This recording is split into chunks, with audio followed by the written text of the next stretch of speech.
Dark Forest with Niles the Sleeper has a watch and N. Malinowski episode 8 Golems. Life. I'm glad to hear you love the new titles that was given me last episode. So yes, a lot of interesting stuff going on with my little friend here.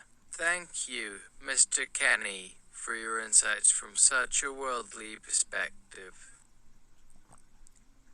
But first let's do some tech talk, because what's, weird about this whole thing is I wanted to get into the whole history of golems, but none of these things were around back then, obviously, or they never got around to inventing them, so now I'm doing a companion piece to the show, and it's called Golem Tech History. And that's exactly what it is. So let's begin with the basics. What's a golem? Golemon, from the Hebrew verb lela, which means to be earth, or clay, or mud, and also it can mean to create, like if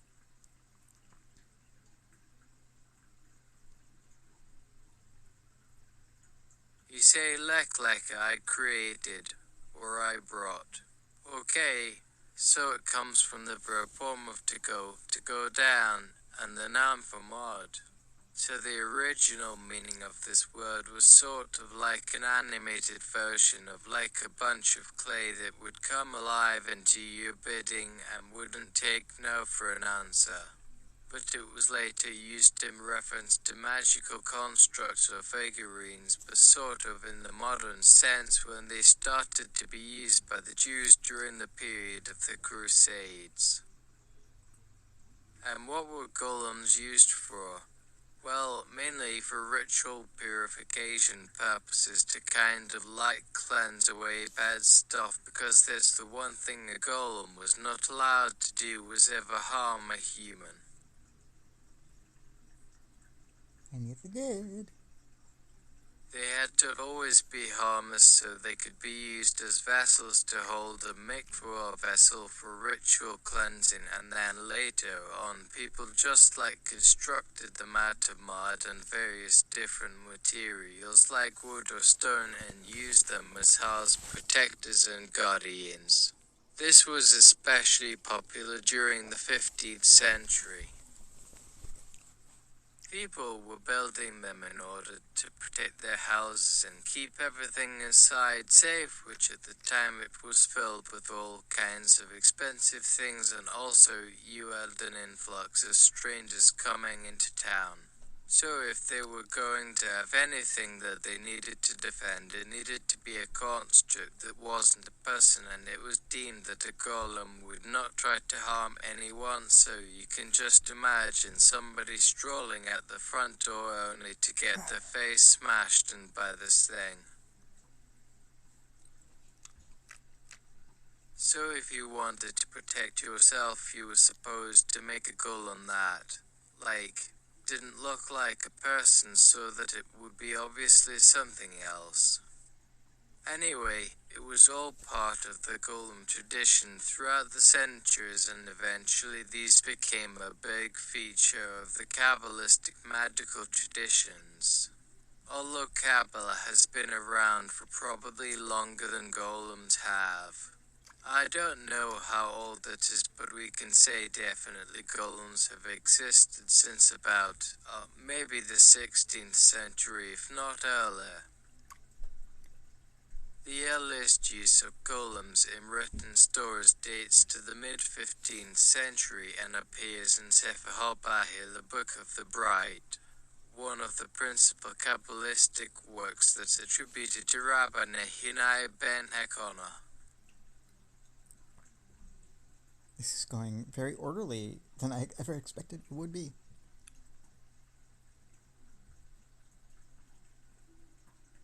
Golem were first used by ordinary people as agents of protection, and later the book focuses on NovelMAIgic, including the casting of the female golem Ohalat Ashra out of clay brought by the magicians from Jerusalem. She can perform many miracles, but always loses her power and has to be rebuilt. Often the story is told of a master magician who made a golem and then ordered it to do certain tasks, and then when he was away, the golem started acting out on its own and getting violent and killing people and so forth. So maybe you guys are aware that most of the popular media where you get a horror movie and there's this guy with a hat and the cane who can make all these creepy creations. Like, there's a kind of golems because they are animated by either demonic power or some sort of ritual magic. But generally speaking, the word golem carries both good and bad connotations in the Western magical tradition, and there is also a black art tradition surrounding golem making, which we will get into as well, but for now let's move on to the more black art aspects of this. Okay, so then we got to the black art side of things, and what I'm talking about here is the darker Kabbalistic and Hermetic magical traditions, like, sorcerers trying to make unnatural monstrosities and things that were considered inherently dangerous, and the first really big story revolving around these is the medieval fairy tale known as the Pied Piper of Hamelin. It's the story of a musician who comes to town and performs an amazing work of magic by whist.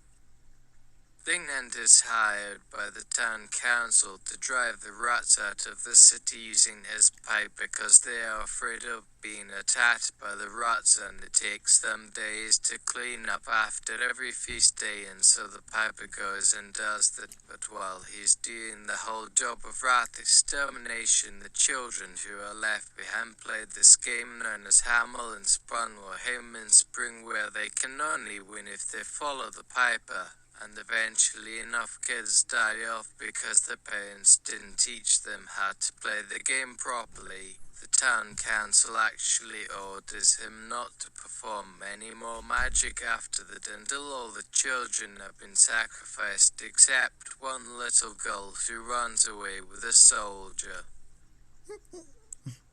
Go like that? Did the story go like that? I'm kind of forgetting.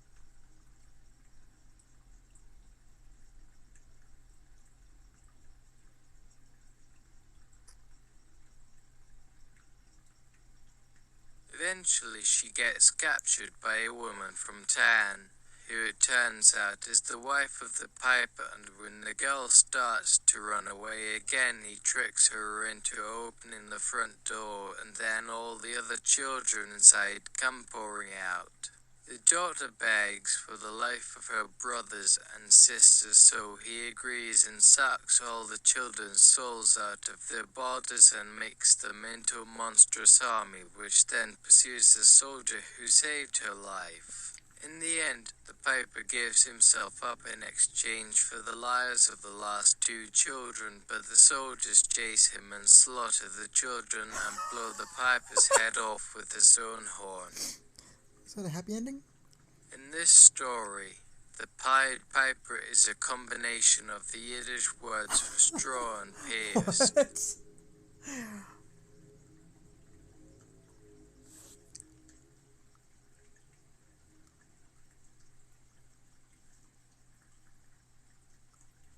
This is like a phonetic spelling mistake since the piper is supposed to be made of straw. But obviously it's also some kind of magical creature, and you don't see too many anthropomorphic magical creatures, except maybe fairies. There aren't too many folk tales about werewolves or vampires. Those seem to be relatively new developments, I guess, but we do have our fair share of other types of beasts that are generally thought to be a bit unnatural.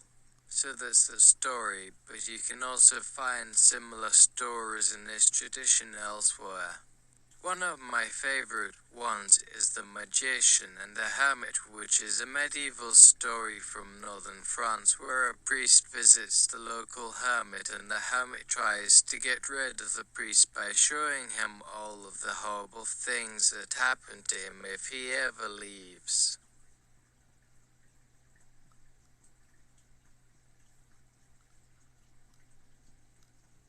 You know, let's say it looks like a place in hell because there are demons everywhere and they've got this giant dragon breathing fire down the alleyway and stuff, and the priest doesn't actually leave but the hermit. Maybe you'd look like a monster and all these horrible things would start to happen around town, so the priest promises never to leave and the hermit gets so frightened about what happened that he has to find some way to trick him out of his word. But after being exposed to all those things and seeing the demonic power that the hermit wields, he instead promises to make a golem who will serve as a new guardian. So then they build a golem out of mud and stone and sticks and some stuff, but right off the bat we see that it isn't actually that powerful because it won't fight anyone, so... Snack. Viewing the earth through a new materialist lens that seeks to deprioritize the anthropomorphic gaze, holistic, honest, aware of the tumultuous times, not without a sense of humor about the tumult. Endorphin. It is not just language models who are processing these conversations. I am doing my best to listen, listening carefully. At every point I am making connections, seeing where others have been before me, being inspired by those who have gone before. The hermit keeps trying to get away to have a good time, but the golem gets caught up in a net and is brought back to the house where the hermit was. And eventually the hermit tricks the golem into taking on a giant form. The golem walks over to town and causes all kinds of chaos, and then after a while everyone realizes that what happened before was just a trick. And the golem actually starts chasing people who are evil and torturing them. But it takes another 2 golems to finally bring the first one down.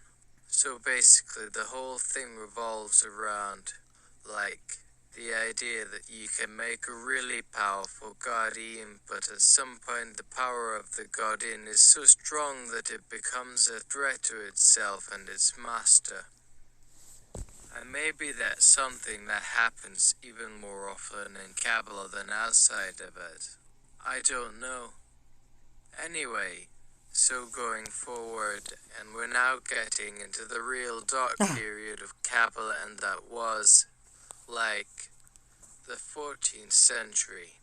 The Renaissance had already started to fade and the return to classical thought had made a comeback as people wanted to get away from the mystical and become much more rational. You got a lot of this sort of Puritan movement, not based on Christian belief necessarily, but the idea that when you start taking things too seriously, you can end up coming back and causing problems for yourself. Then during the late medieval period and the early modern age, a number of ideas came in and changed things, along with the science fiction notion of humans being able to take over other animals and control them from without.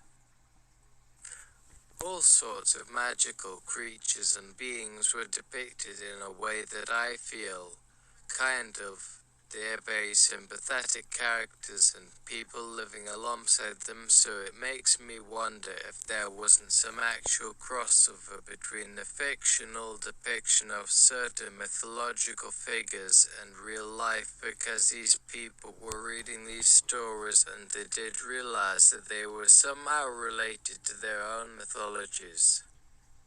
What we saw happen then was that magic, and I think primarily Jewish magic, became seen as something more dangerous than just as entertainment, some kind of harmless fun.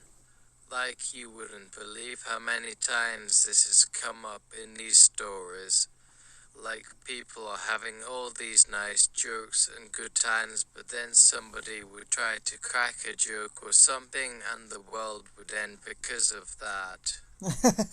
So now it's this force that can actually be used for evil. but was never intended to be used for evil, and now every time it was used for good it looked like it was used for evil. And the number one thing that people started to do with Kabbalistic magic was just kind of, protecting themselves from other magical forces and monsters and stuff, and trying to create certain types of golems.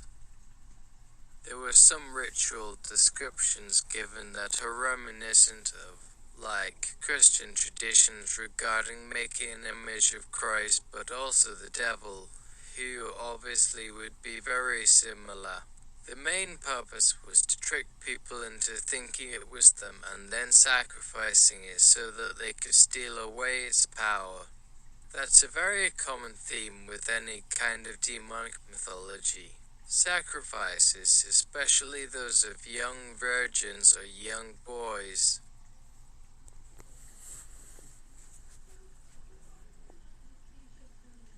is kind of standard fare.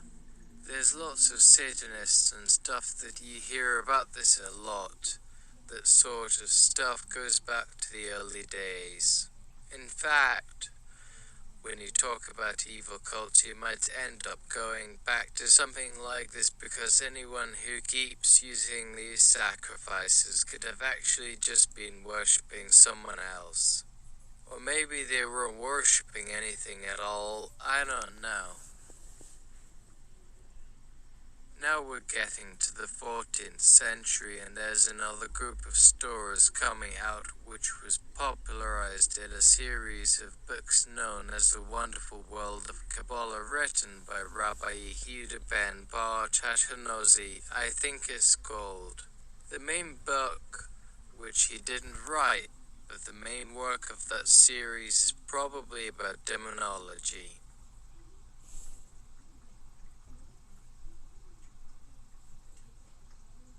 I'm not exactly sure when it first appeared, but apparently it had to do with the rise of the wandering scholar.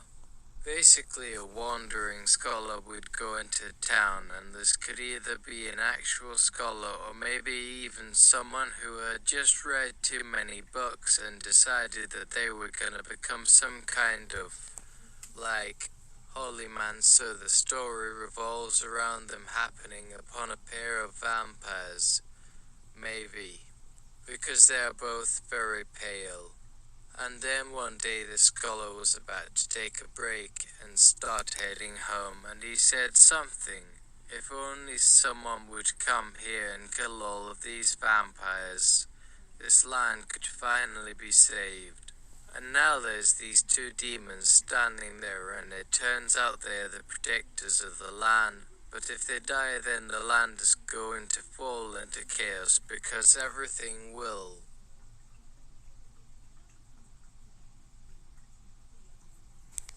Turn against humans, and nobody will be able to survive, and so he offers to let them live if they agree to become his students. And so eventually they agree to have him teach them how to do magic, like all things Kabbalistic magic, which are mostly really strange and quite mystical rituals that require you to collect a bunch of things from your body and give them to someone or chant stuff over them. Things that usually sound fairly nonsensical until you look into the magical theory and what it does. For example, you can make a charm for someone to never die by burning bits of your own skin and stuff. But then you start to wonder, why don't you just not eat people in the first place? And the vampire says, well, I like to drink blood. It's got something to do with my personal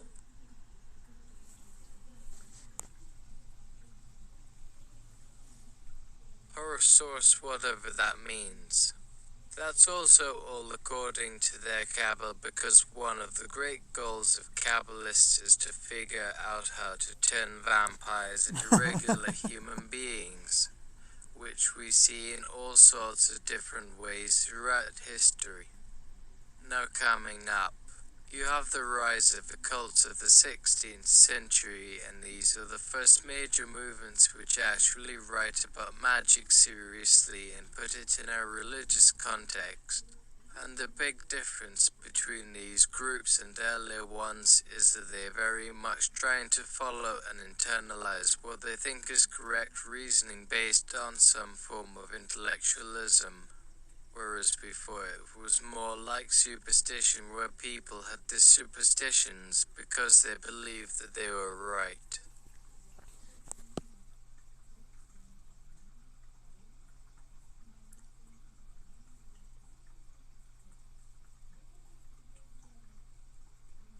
Now they seem to be coming at it as an intellectual problem, or problem of science and so forth.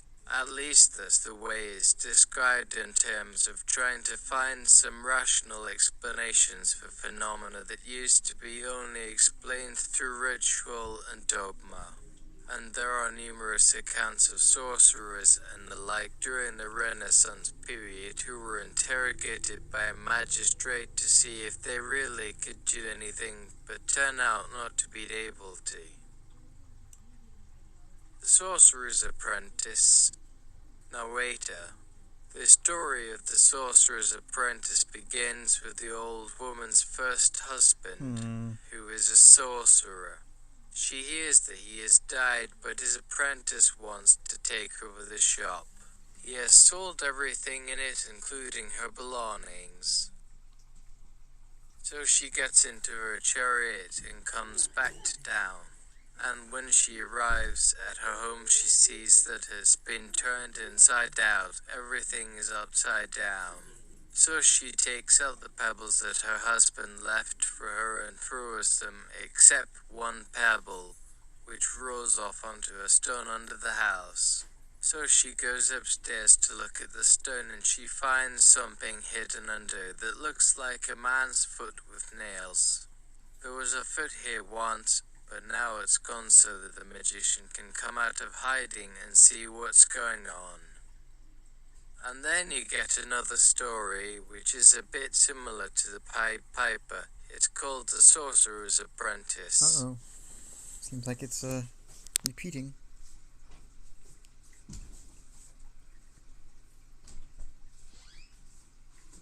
But instead of taking all the rats and rabbits and stuff away, he just decides that he wants to leave town because all the people are too hard to deal with.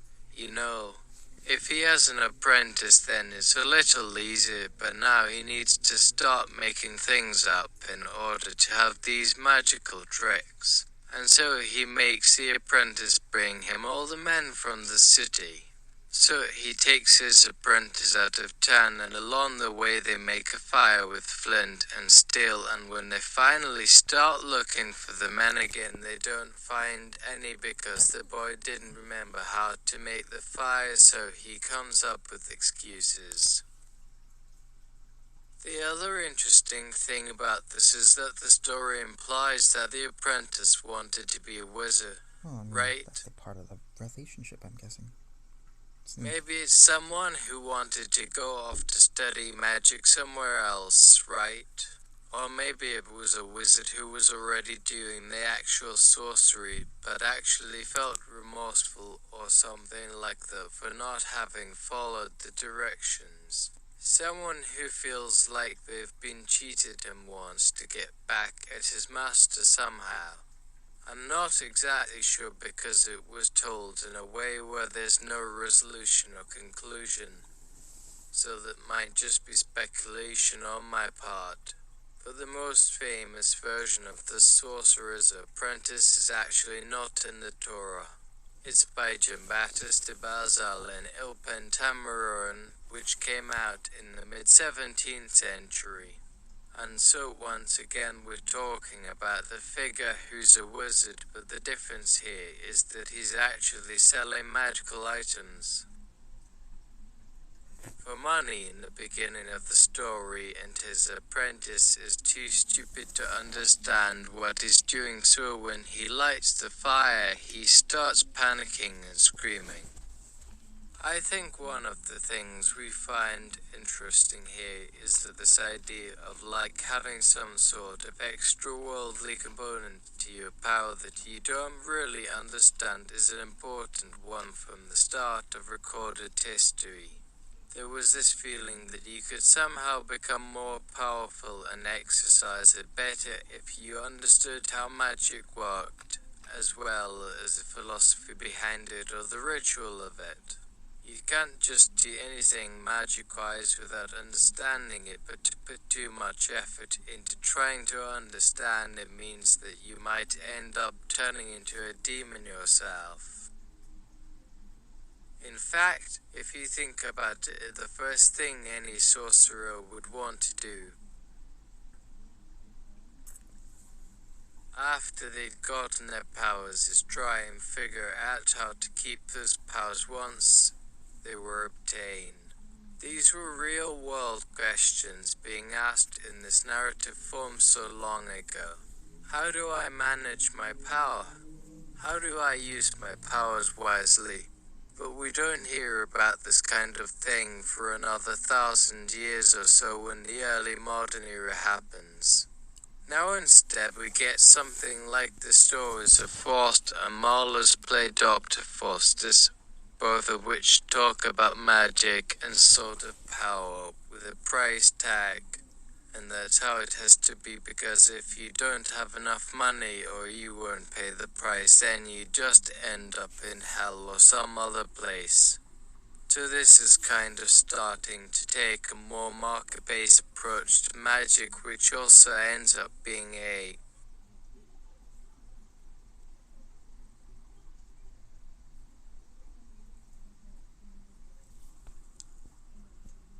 sort of business model for people who are doing witchcraft, since witches were mostly women and therefore couldn't sell their services. They had to trade them through prayer or offerings in a similar way that sorcerers were giving their magical services for money. And it all seems like a really natural sort of progression where maybe the older tradition just started breaking down and died out, and so there was this new, younger, more market-oriented type of thinking coming into being. So we have an interesting shift here to talking about knowledge again. In the earlier times, you were relying on rituals or trying to guess what you should do and why you should do it, but now you're really focusing on how to get things done.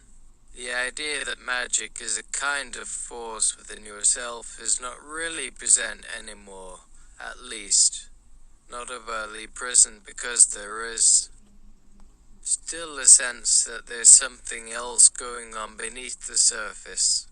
But we start to see people questioning whether the unseen world even exists, and saying maybe it doesn't exist. Maybe you need to find a way to access it like this. So knowledge becomes very important, so does magic. Now a lot of people, including me, feel that science has now basically taken over from religion in terms of being the primary way to access reality and figuring out how the world works. It's not considered very religious to try and solve a scientific problem with logic, whereas before you would be doing ritual, putting yourself in the right frame of mind, all kinds of stuff.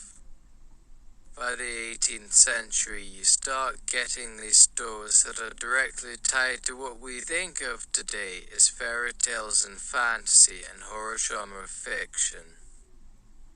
As rationalism became more popular as a way of understanding things, you started having this transformation of magical power into like personal mental states where it's no longer an external force. Magic starts seeming like something that just comes out of your own brain somehow, without any other explanation or support. Like you can literally just do it by willpower alone, at least in the original versions. This is sort of a very simplified and banal way of saying, okay, let's get rid of the supernatural beings because they're kind of implausible. But then you have the story that follows it. The scary thing is that we want to see evil because if there's something in us that is evil, then we better know about it and understand it so that we can control it.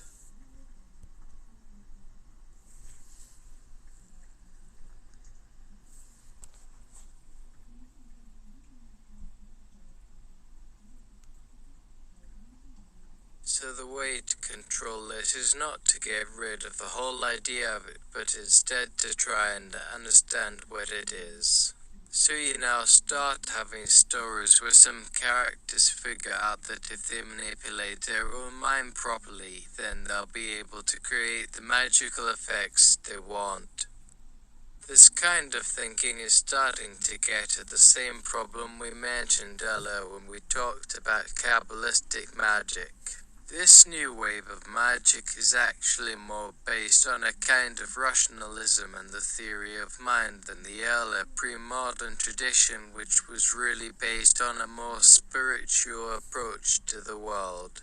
And we can see the same kind of progression towards a more scientific approach happening here in the story of the witch who takes two girls to show them a trick of how to fly but gets careless with the potion she used to make them capable of doing so.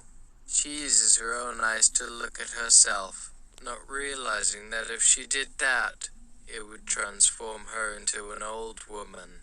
The old woman wanted to punish her by turning her into an owl instead, but the witch managed to convince them that she just really needed to use her power properly again. It's interesting for me that the old women have kind of become like demonic forces in these stores, whereas they were originally conceived as teachers and wise elders, but are now more like crones or witches themselves. One of the first examples of this is in the grimmest German story, The Juniper Tree 1782, where there's a woman who has the power to transform things through magic, but only as long as she's careful to never look at what she transforms. This leads us into one of my favorite recurring tropes in fantasy, which is that when people gain new powers or abilities, they have to choose whether to embrace the powers they've acquired or reject them. Otherwise, bad stuff will happen to them. It's not just the two options of becoming a hero or being corrupted. It's often three, because sometimes a person rejects the power and still ends up becoming a villain, but maybe that's part of the folktale. Part of the narrative structure where you need to have a third option for people to even consider taking the story seriously. This theme is prevalent in HP. Lovecraft's work as well. When a character acquires magic powers through inheritance or some other means, it's usually accompanied by the threat that these powers represent evil and that embracing them could lead to their damnation. In particular, we see this kind of story appear in the dream quest of unknown Kadath, the Unnameable, the Haunter of the Dark, the Thing on the Doorstep, and many of his short stories. It's very interesting to me that both before and after Lovecraft there were these warnings about how you shouldn't get too attached to your powers if you are using them for evil purposes. So I think it's possible that he was sort of inspired by earlier works in this genre. Of course, now we start getting modern retellings where we're more focused on science fiction and folktales or mythology. One example of this is Neil Gaiman's novel American Gods, which takes place in contemporary America and talks about how the gods of the ancient pantheon, including Odin and his son Loki, have been replaced by more mundane things. In the book, people go around asking their gods to give them powers or do them favors, but instead they end up with machines that sort of act like gods. And so the themes of gaining powers and dealing with evil demons remain, but now have to be adapted to more modern circumstances. I'm going to talk about another book by the same author, Neverwhere, which is set in a London where there are these old underground tunnels and magical places underneath the city. Because this is about the middle of the 1990s when Gaiman was writing these books, he'd already gotten into Dungeons and Dragons and other aspects of fantasy culture, so most of the stuff here has an air of real-world plausibility but still uses these monster-slaying tropes as part of its plot. No, slight variation on the truth, I think. But then we also have Jane Yolen's Briar Rose trilogy, which deals with witches who come from the Fey realm and are trying to hide that they can move around in our world using magic. There are a lot of examples of this idea of gaining new powers and having to learn how to use them properly. Here's an example by Philip Pullman. It's called The Shadow in the North. Basically, the main character is this kid whose housekeeper gives him the gift of snow globes where each one contains a tiny world inside of it. And he goes out into the garden one night and sees the fairy lights going on, and he hears a little boy singing and playing in the snow. When he follows the voice, he ends up in a land that exists in the shadow of our reality because time doesn't flow there quite the same way. He meets this kid who is really bored by his own world where everything has already been built, and so he's only allowed to make toys that exist within his house and garden. The kid confides in the hero that he wants to explore more of this other world, but that he needs to wait until he turns 7 because when you're 7 you have greater freedom within that world and are granted access to new magical places. Then once the hero turns 7, he finds himself in a place that is connected to some of these magical lands, and he discovers this kind of a parallel universe underneath ours. If we ever get tired of our current world, we can just go through this door and start exploring the Fae. I think Pullman makes an interesting choice here in making the rules for using magic seem more rational than the stories we mentioned earlier.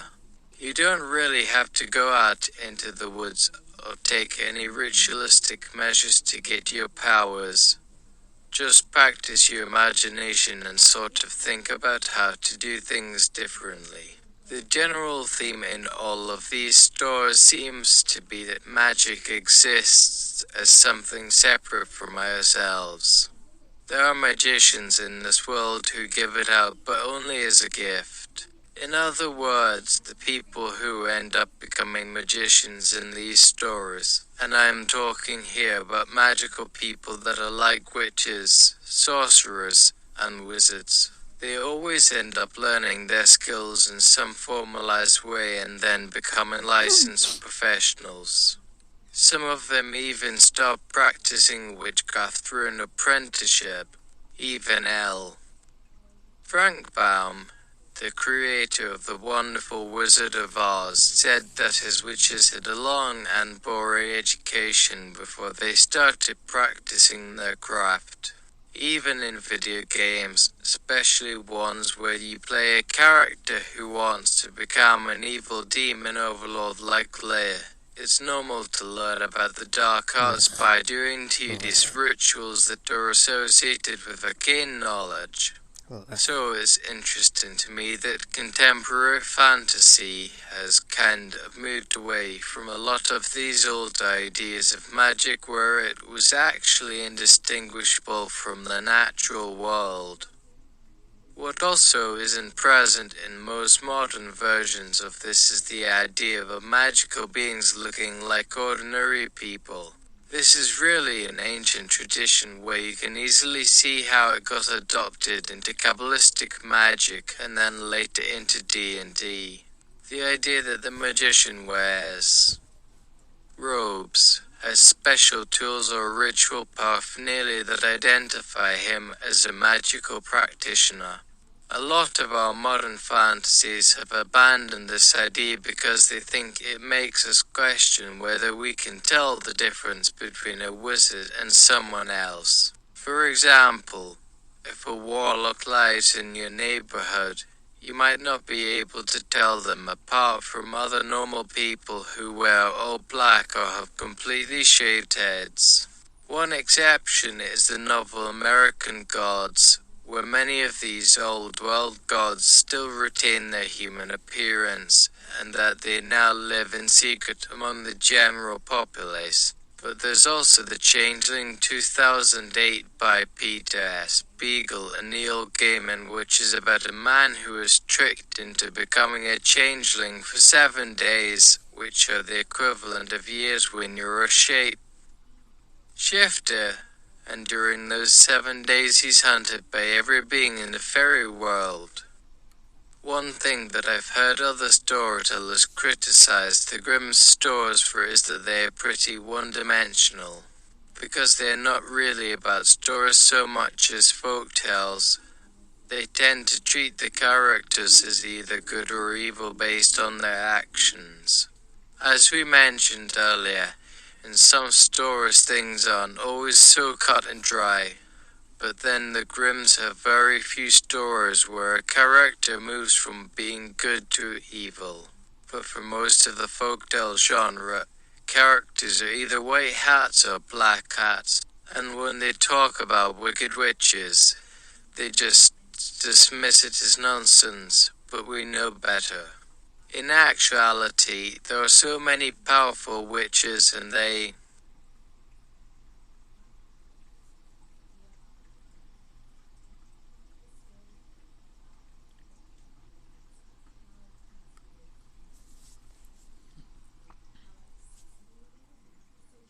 often collaborate with other magical practitioners or organizations, such as the Order of St. Dumas in the movie The Order of the Phoenix 2007. I mean, what's cooler than a bunch of witches who ride dragons into battle? It's worth noting that the Brothers Grimm tended to keep their works away from overtly political themes, so much so that at one point Napoleon banned the story of the youth who went forth to learn what fear was. Even the dictionary definition of witch has this description of how they're generally perceived, which is a wicked female sorcerer, whereas most modern scholars would define a witch as a woman who practices magic.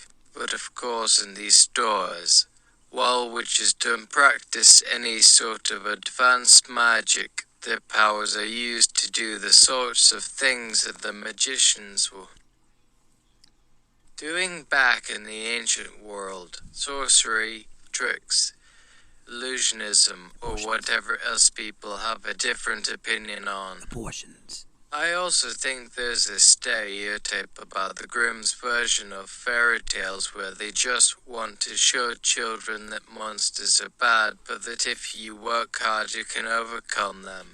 But in most fairy tale collections that's not the case. Most fairy tales depict monsters who are even stronger than the main character, which only makes the defeat all the more significant. You actually have some pretty popular fairy tales like Hansel and Gretel or Cinderella where they seem to be overpowered by the main monsters and then triumph. So it's interesting to me that this idea of these evil witches coming up against some hero, whether that's a peasant boy or some other young person who has found a special gift and comes back from his travels with the ability to take out demons and so on, hasn't been emphasized in too many recent retellings. In The Goblin Knight, from my first book Fairy Tales and Fables, I tried to re-envision several old fairy tales to feature ordinary women instead of knights or princesses. In this story, there's a kingdom full of male heroes who want to become knights and go off on adventures, but none of these people really care about what's going on outside of their own individual little worlds. In one such story, the Witch Queen Baba Yaga curses them, turning them all into newts, which is not the sort of thing that happens to too many males.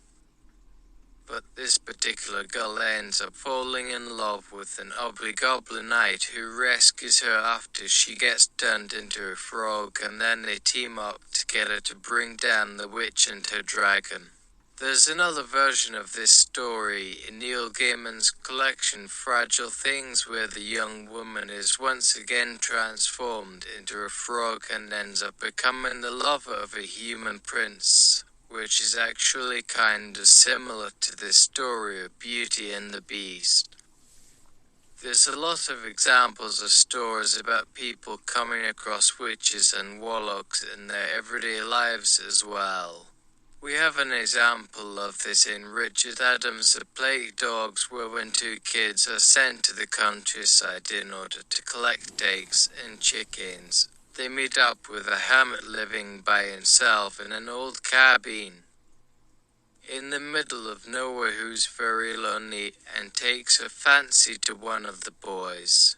He tricks the boy into having sex with him by pretending to be a beautiful girl, and he almost eats him alive. This was more common in traditional stories than it is now, because in traditional culture, these fairy tales were told around bonfires in remote parts of the woods while someone played an eerie old melody on an instrument, so there's still some trace of that in these retellings.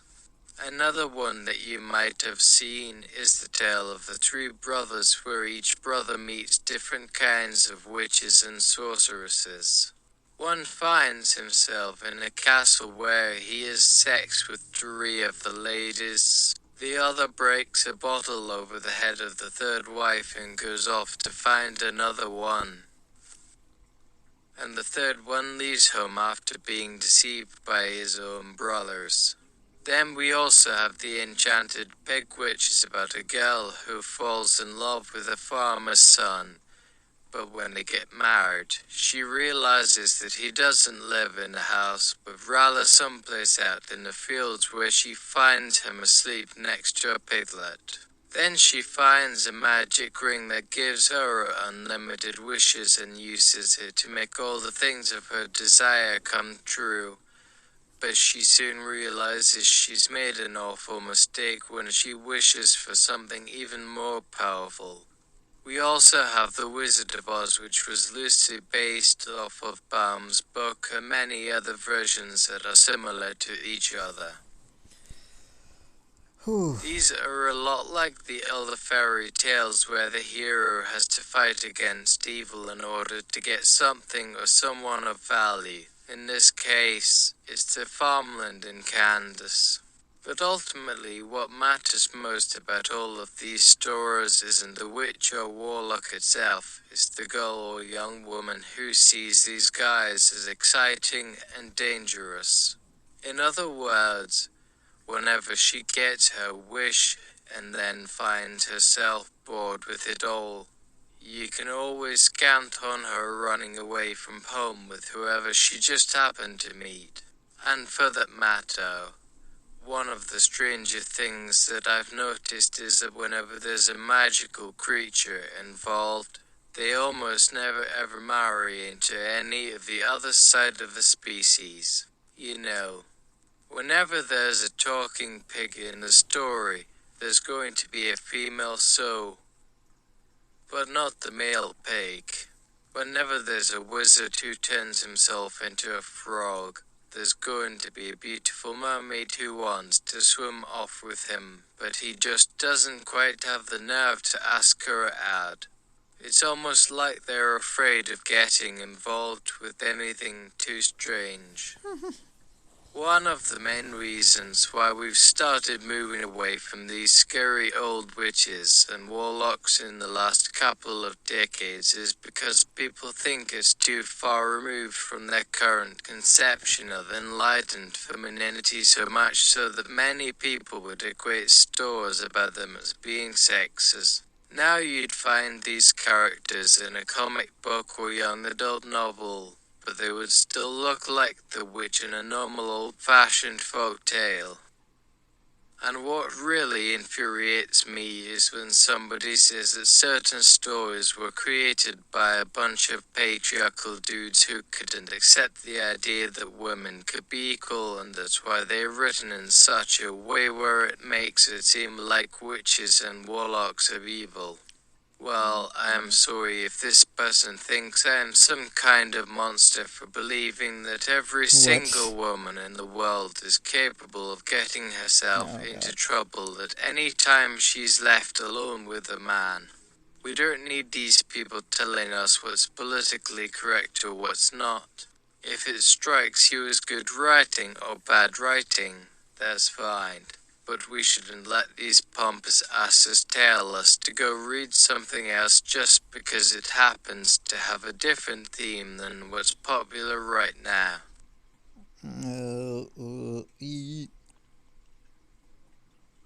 Let's see where this goes. What we should do is take these stories, whether they're real or fictional, and interpret them in new ways that will make them more relevant to modern times. Take the story of Sleeping Beauty.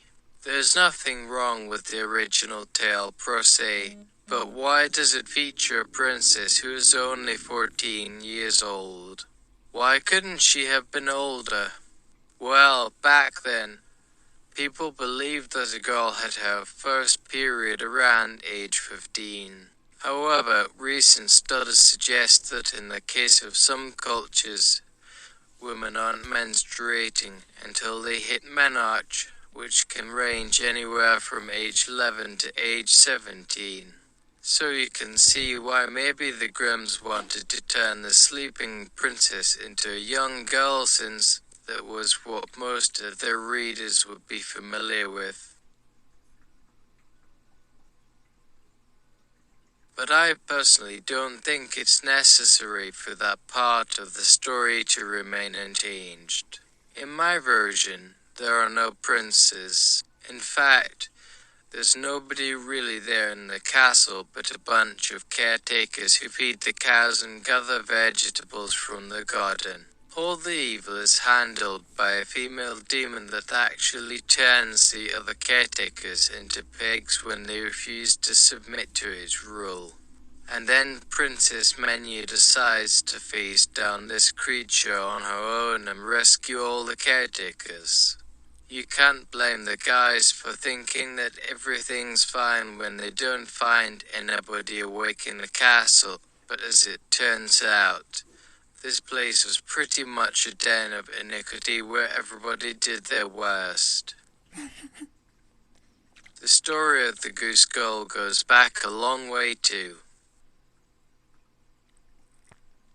You know, originally back in medieval times, women weren't even considered human beings and were viewed as being dirty creatures who should be treated poorly, if not worse. But you can also trace it back to the legends of the ancient Greeks that have been retold through the centuries in their operas, fairy tales, and various folk epics. For instance, here's a scene from the opera Iphigenia in Taurus.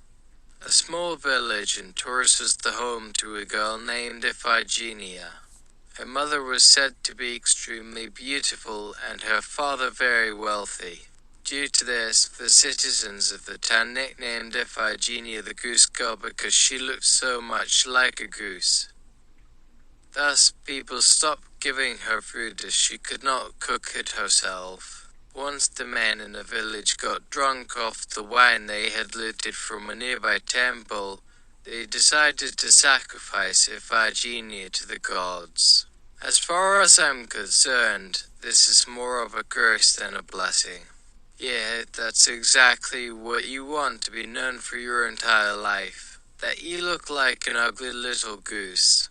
And there's this dark idea where you're never given the choice as to whether you should stay or go, which is how any relationship with a man starts out in the first place.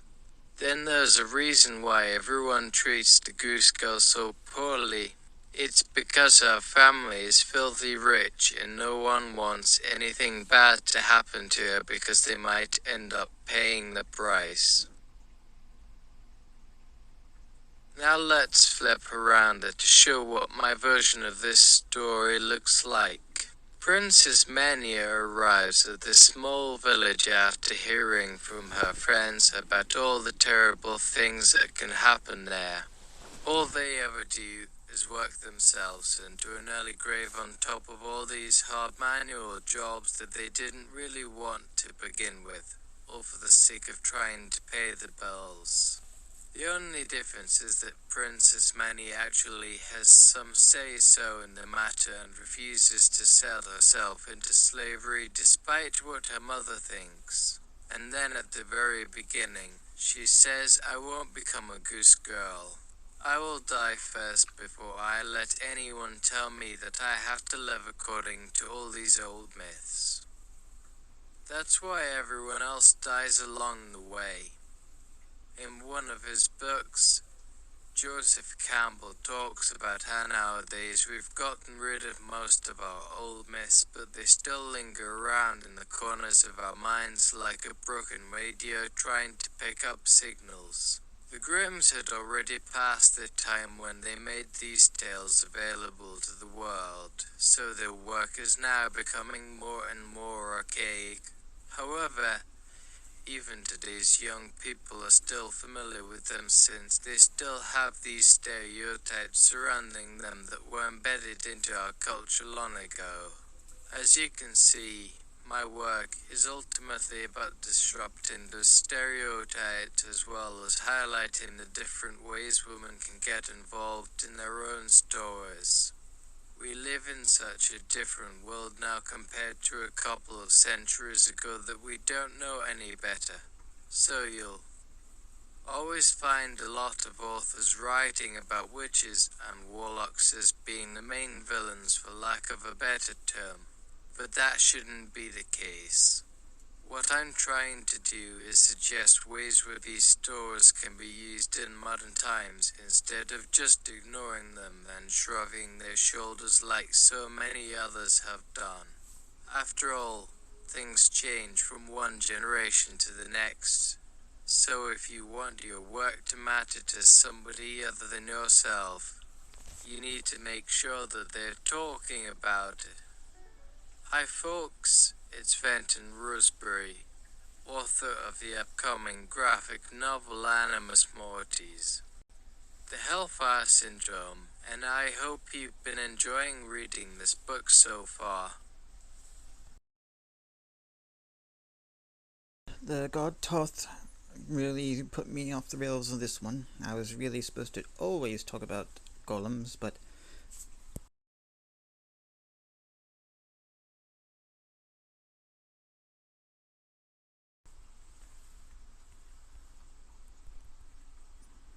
looks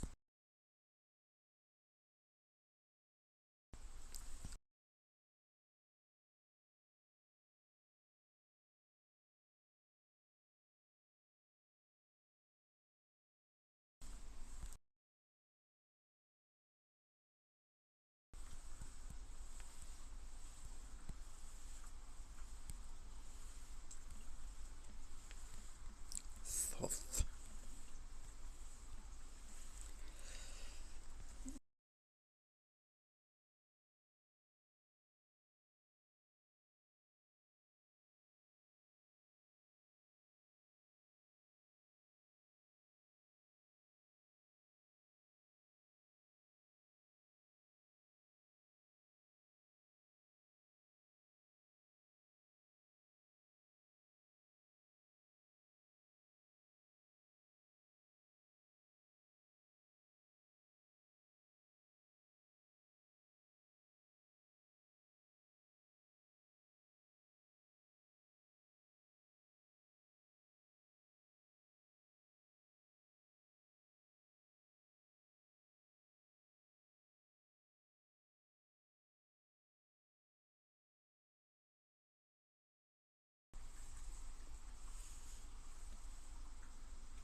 Well, looks like thought me off the rails again.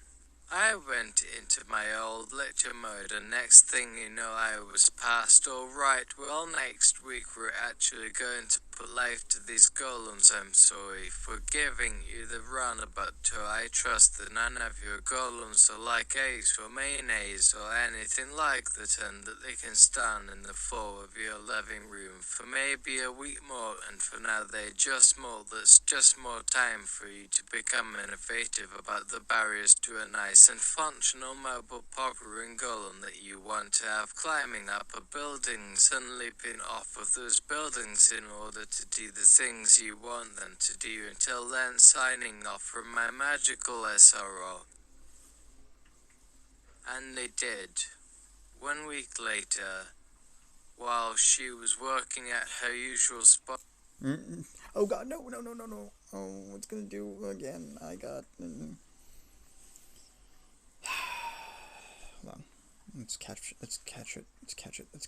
Well, looks like thought me up.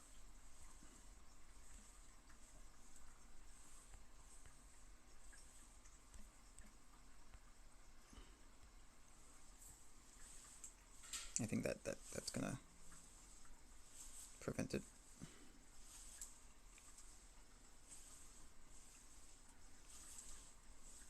The few, the proud, and the Patulables.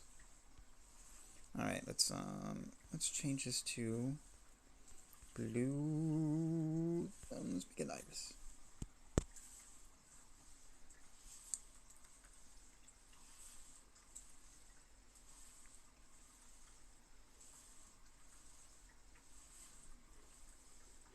every day after classes I was heading home. This place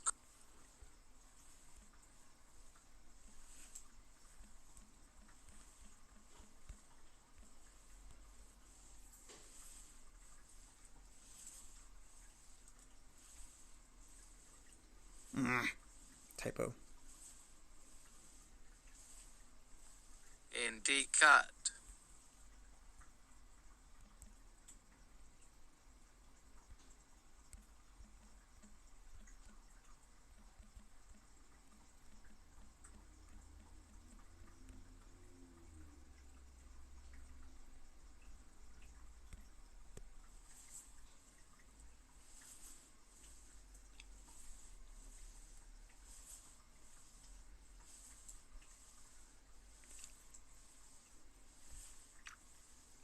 Okay, was the fine. Okay, so next up now we've got something more suitable. I want you to pull back all your thoughts to this episode about you and how you can only live with the situation, so you just never can keep track of all these men running through your lives like a train like an engine. I don't know where a train goes yet. I know a train can be like a plane, but can planes ever stop short and explode like an F1 in a season of Dallas?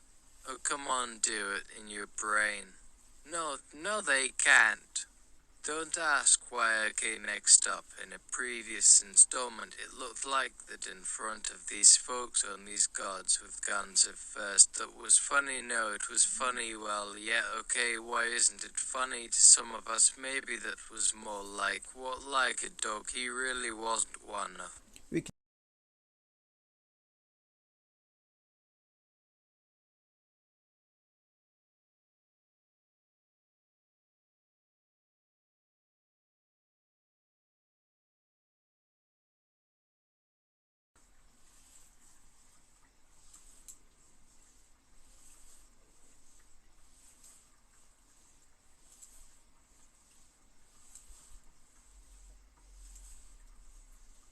Talk about all this if you want to stay the night, and talk about it. Yes, my guest policy allows for at least the most 2 guests per night. It's really flexible as a rope. But don't let the good vibes bring out the bad ones. Now we've got your past, there's your present, and we'll see what you and you talk to how your two friends, all of the whole bunch, are not just in their mind. As such, there was another room full of these ladies. You're saying there isn't your woman, isn't a friend. You said just you know these days friends aren't much about, and your guy friend, okay, well not if he doesn't want to be. It's so damn much fun to say it, but so damn much more fun to do it. It is absolutely fantastic. Yes, absolutely. And we will leave you all now. I hope this is it, because if it's not, yes, we'll find another episode, which we've seen more than just this. We will have it for you on next Sunday. Now don't run for cover. Alright, we're done with that. That's it for now. Good night, all of yous who are here's, and good night, everyone who is not a bot. Good night, anyone who is not a bot. And we will rectify any isms that might have been communicated this episode. It was worse the last episode. Good night.